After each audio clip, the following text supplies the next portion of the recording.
Westfalia, one of the most iconic camper van companies in the world, in a way, associated to a large extent with the Volkswagen. But what's that? It's a Ducato.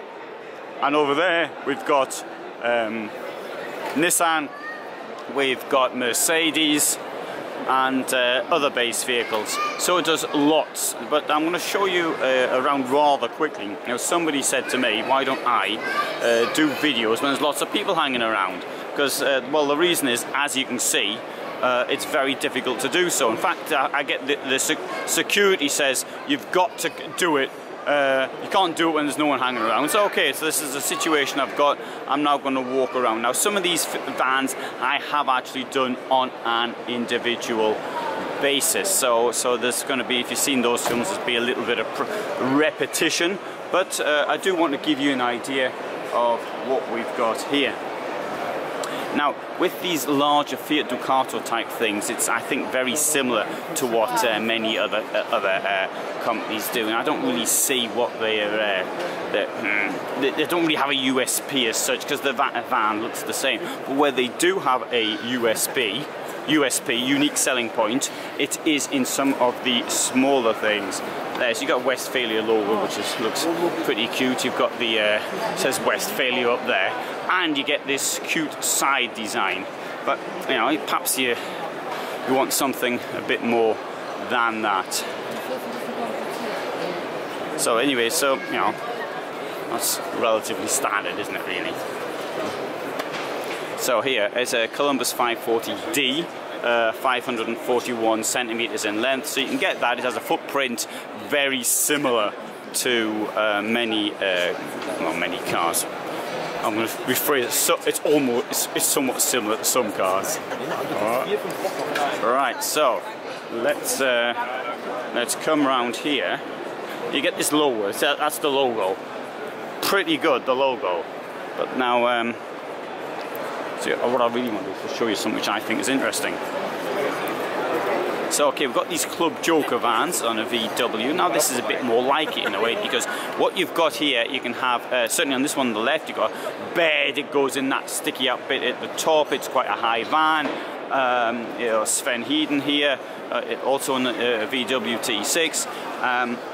Got some original bits of kit in it, such as this thing here, which comes out. It's like a slider, only they call it a pop out, and that gives you a bit more space for your legs. Look at that, you've got quite a lot of space there for your legs, really, if you think you've got an extra 15 centimeters or so by the time that's put in there. And as you can see, you can't really tell when it's out here, but that's pretty handy, really. So I mean, I quite like that. Oh. And Club Joker as well, as I mentioned earlier, you've got seats down there, and you've got a bed that comes out up the top. Well, I'll show you the bed goes. It goes along there, that bit there. So the bed goes along there, and you've it's 529 centimeters got in length. You've got a kitchen at the back and a washroom. That's a bit more like it, in my opinion. All right. This one here, the Club Joker, it's not so interesting as the one we just saw. Tent, you're supposed to sleep in the tent in the roof, 4 seats here. You've got a largish table, 489 centimeters in length. I mean, you can't really complete that. And when the roof is down, it's under 2 meters in height. There, you've got a toilet there, you've got a kitchen. So I'm aware of this, that people don't want a toilet and a kitchen together. Okay, so where else would you suggest they put it? So, you know, as a car, that's pretty good, really, isn't it? I mean, you've got this camping stuff. You can drive around, and you don't fancy going home one night and then bang, just stop somewhere. I think that's just the job, really. Let's have a look at some of the other stuff up here. Columbus 600, 6-meter van. There's a couple of other ones here I like as well. I like this one here on the left. Similar design. You've got the toilet in the back. Jules Verne, Mercedes base, costs a bit more than the VW, but you got similar type setup. Here, I'll show you this. We can get the camera in. We can't. This is the Kepler 1. Yeah, VW. Now I'm going to take you down to here. There's a Ford Nugget. but I don't think these ones here are so good at all. I mean, doesn't have the panache or standing of the others. Oh, you're gonna have to see them in other films. There's too many people. Right, I'm gonna finish off with this thing here. I think. Just what I'm gonna finish off with. I'm gonna finish off with one. And yes, Nissan Michelangelo. I did a rather long film about this after the trade fair last year. I was sitting in the Morello plant in my van on the Sunday afternoon, 1 week after this fair ended, and I put this film together about this van here. And it's a sort of a modular thing, but it's not quite the same. It doesn't have a toilet, and not, you know, you get porta potty you have to put in there. Not quite the same thing.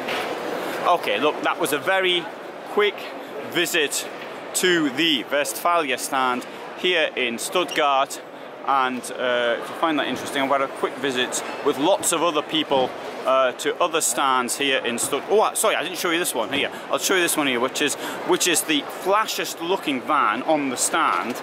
It is the most stylish. It's the one you want to turn up the disco in. It's also probably the least useful and practical van that they've got, the Kepler here. I mean, it looks good, doesn't it? You can't say it doesn't look good. It looks really stylish. It costs 62,000 euros. Hasn't got a toilet. Hasn't got a shower, except the outdoor one.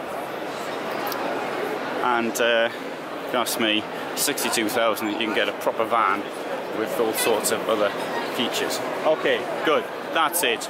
Finishing with Westfalia. I'm going to go somewhere else and to discuss what they've got.